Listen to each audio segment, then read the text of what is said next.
Pertama, kita akan melakukan persiapan untuk software apa aja yang harus kita install. Mungkin di antara kalian sudah menginstal software-software ini. Yang belum, silakan dipersiapkan. Jadi kita harus persiapkan dulu seperti web server, ada PHP, dan database servernya. Daripada kita install satu persatu, lebih baik kita install sebuah software yang sudah membundling atau membungkus aplikasi-aplikasi tersebut yang nantinya secara otomatis akan terinstall semua.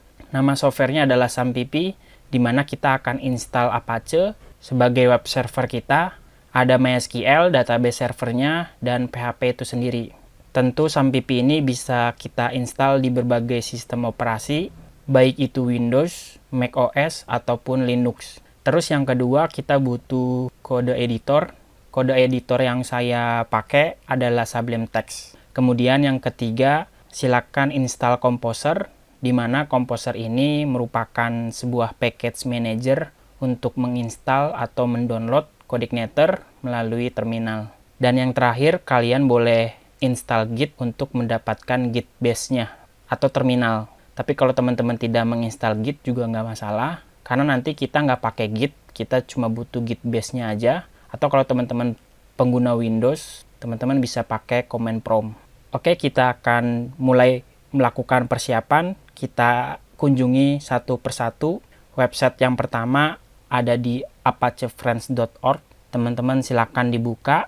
Berikut ini adalah halaman resminya. Nah, di sana kalian akan diminta untuk mendownload installer untuk beberapa sistem operasi.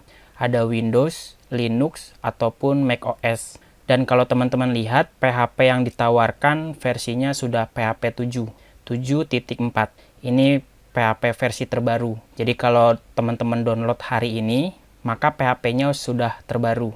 Nanti di-download untuk Windows, lalu open to install. Pada saat kalian install, kalian diminta untuk menyimpan folder SAMPP. Biasanya secara default, SAMPP-nya akan diletakkan di drive C. Kebetulan saya ada di drive D untuk folder SAMPP-nya. Nah, di dalam folder SAMPP ada beberapa file yang akan kita butuhkan. Salah satunya ada SAMPP Control Panel.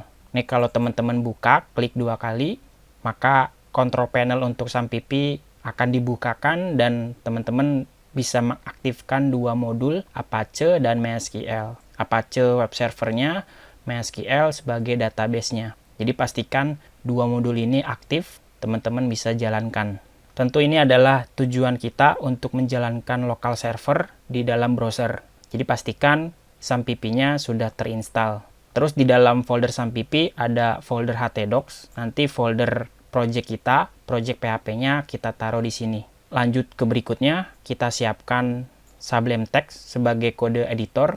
Sublime Text-nya versi 3, teman-teman download sesuaikan dengan sistem operasinya. Saya pakai Windows, tinggal diklik download, ikuti aja arahan installnya.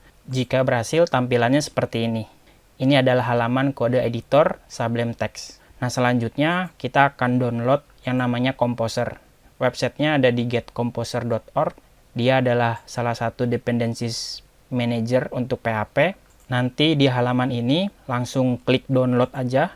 Terus kita download Composer setup-nya untuk pengguna Windows installer. Itu kalau Composer. Nah, silakan dipersiapkan. Dan yang terakhir, kita akan install Git.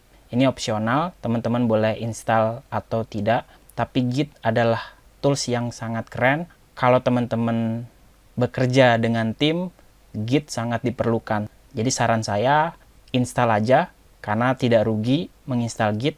Karena Git sangat penting dalam pembuatan web secara tim. Ya, walaupun di seri ini kita tidak menggunakan Git, tapi yang kita butuhkan dari Git adalah Git base-nya atau terminalnya. Karena kalau kita menggunakan command prompt bawaan Windows, fiturnya tidak selengkap Git base. Jadi silakan di-download. Nah, nanti kalau Git-nya sudah diinstal, kalian boleh buka Git base-nya. Berikut ini adalah tampilan Git base-nya. Secara default, lokasinya ada di user. Di sini kalian bisa menuliskan perintah terminal seperti mengetikkan pwd, artinya print working directory, untuk memberitahu direktori mana yang sedang kita kerjakan. Kalau ingin tahu isi dari semua folder, kalian bisa tulis perintah ls. Ini adalah isi dari folder yang saya miliki, dan jika ingin membersihkan layar, kita bisa tulis clear, lalu di enter untuk membersihkan jendela terminalnya. Nah, sekarang untuk memastikan yang kalian install itu sudah berhasil semua, kita bisa gunain Git Bash-nya.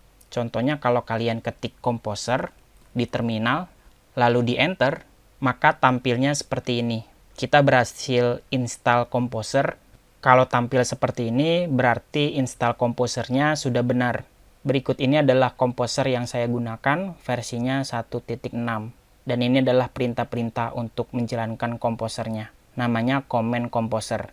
Kemudian, kalau kita tuliskan php-v di dalam terminal, maka nanti akan tampil versi PHP-nya, di mana kalian sudah install melalui paket sampipi. Ini adalah versinya PHP 7.2. Kalau tidak sama, nggak masalah. Teman-teman bisa mengikuti playlist ini. Kalau sudah berhasil semuanya, persiapannya juga sudah kita sediakan, maka di bagian berikutnya kita akan mulai sama-sama menginstal Codeigniter versi 4.